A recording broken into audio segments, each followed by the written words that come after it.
হরিবল হরিবল হরিবল হরিবল। পিতামাতা গাছের গোড়া, হরি গাছের ফল। তাই সর্বপ্রথমে প্রণাম জানাই পিতামাতা শ্রী যুগল চরণে, যাদের অশেষ করুণায় আমরা আজ এই হরিনাম করতে পারছি, সাধুসঙ্গ করতে পারছি। প্রণাম জানাই বাবা হরিচাঁদ শান্তিমাতা, বাবা গুরুচাঁদ, মাতা সত্যভামার শ্রী যুগল চরণে। প্রণাম জানাই গুরু গোসাইদের শ্রী যুগল চরণে।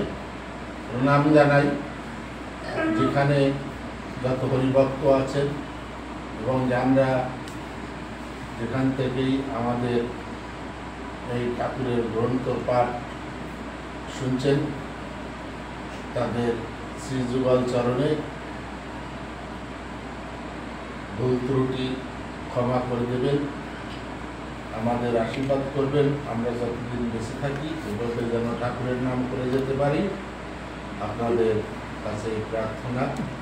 জয় হরিবল, জয় হরিবল, জয় হরিবল, জয় হরিবল।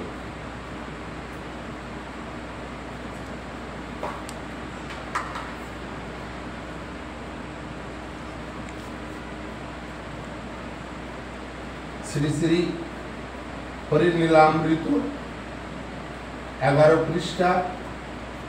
শ্রী শ্রী হরিচাঁদের আবির্ভাবের কারণ।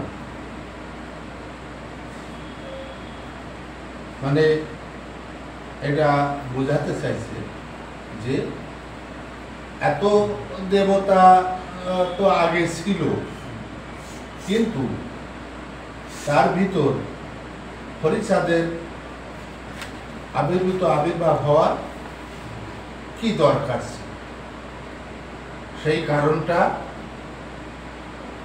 এখানে বলছে যে শ্রী শ্রী হরিচাঁদের আবির্ভাবের কারণ।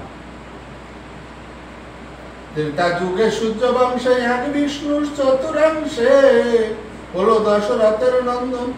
দাপরেতে কারাগারে জন্ম বাসুদেব ঘরে যশোদার নতন। যোগমায়া প্রভাবে মাতা দেবকীর গর্ভে রোহিণীর গর্ভেতে আকর্ষণ। যোগমায়া আকর্ষণে জন্মিলেন বৃন্দাবনে বলরাম নাম সংকর্ষণ। নন্দের নন্দন যেই শশীসুত হলো সেই নিত্যানন্দ হইল বলরাম। সেই নীলা সম্বরণ ক্ষেত্র জন্মধারণ নিত্যানন্দ হইল নরোত্তম। শ্রী অদ্বৈত রামচন্দ্র শ্রীনিবাস গৌরচন্দ্র তিন প্রভু প্রেম প্রচারিলে। যেই জন্যে এ অবতার পশ্চাতে করি প্রসার ওরা কান্দি কইলা শেষ লীলা। তার মানে এই যে আমরা বলি রাম হরি, কৃষ্ণ হরি, শ্রী গৌরাঙ্গ হরি, হরিচাঁদ আসল হরি, পূর্ণানন্দ হরি। তাহলে সবাই কিন্তু হরি, তাই না? এখন এই যে প্রথম লীলা কি কোথায় করলো? ত্রেতা যুগে সূর্য বংশে এক বিষ্ণু চতুরাংশে হলো দশরথের নন্দন। কে হয়েছিল? রাম। চতুরাংশে মানে চারজনকে রাম রাম চার ভাই, তাই না? দাপরেতে কারাগারে জন্ম বাসুদেবের ঘরে যশোদা নন্দন রথ। দাপরেতে কারাগারে কার জন্ম হয়েছিল? দেবকীর গর্ভে, বাসুদেবের ওরস্কার কৃষ্ণ বায়ু গর্ভে, কংসের কারাগারে কৃষ্ণের জন্ম হয়েছে। তাহলে কৃষ্ণ রূপে, রামের পরে কৃষ্ণ রূপে। তারই পরে যোগমায়া প্রভাবে মাতা দেবকীর গর্ভে রোহিণীর গর্ভেতে আকর্ষণ। যোগমায়া আকর্ষণে জন্মিলেন বৃন্দাবনে বলরাম নাম সংকর্ষণ। বলরাম জন্মালো। তারপরে নন্দের নন্দন যেই শচীসুত হলো সেই নিত্যানন্দ হইল বলরাম। নিত্যানন্দ পরে বলরাম। সেই নীলা সম্বরণ ক্ষেত্র জন্মধারণ নিত্যানন্দ হইল নরোত্তম। আবার ওই নিত্যানন্দ আবার নরোত্তম। শ্রী অদ্বৈত রামচন্দ্র শ্রীনিবাস গৌরচন্দ্র তিন প্রভু মিলে প্রেম প্রসার।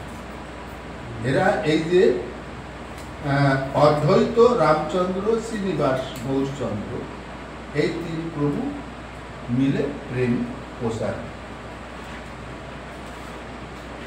যে জন্য এই অবতার পশ্চাতে পরিপ্রচার ওরাকান্তি করল শেষ লীলা। ওরাকান্তি লীলা কে করল? আমাদের ঠাকুর। এটাই শেষ লীলা।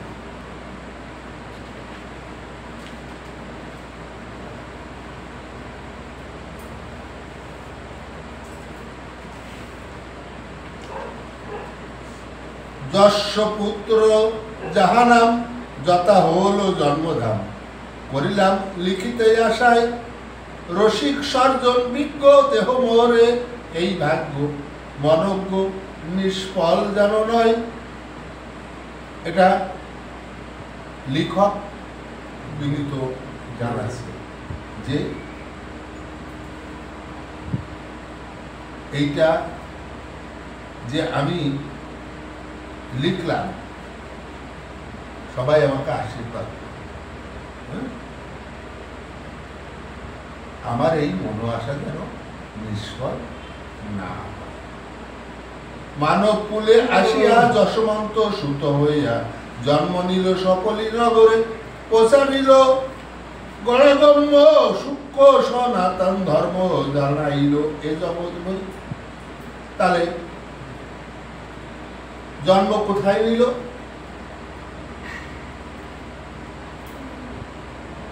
মানব কুলে।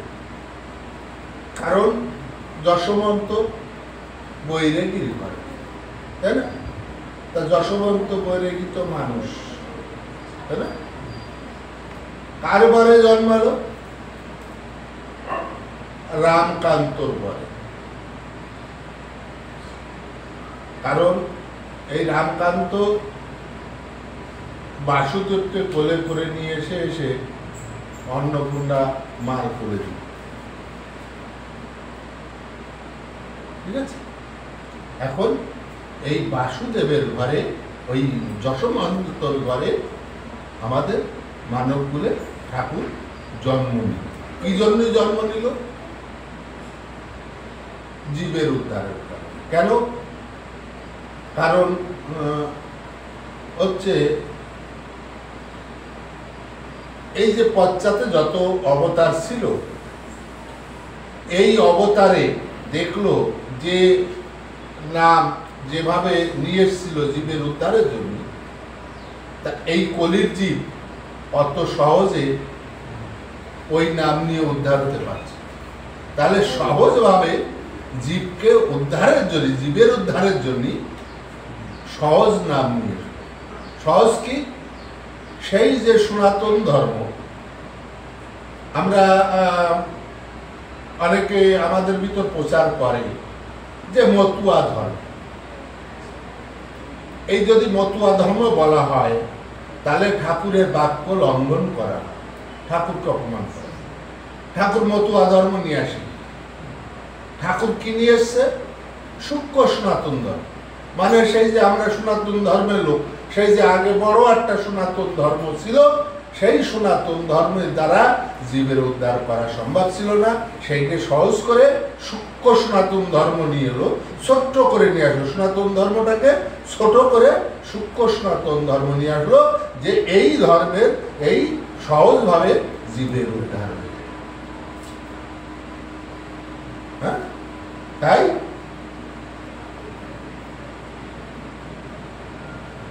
এই জন্ম নিয়ে এই সনাতন ধর্ম জানাইল এ জগৎ।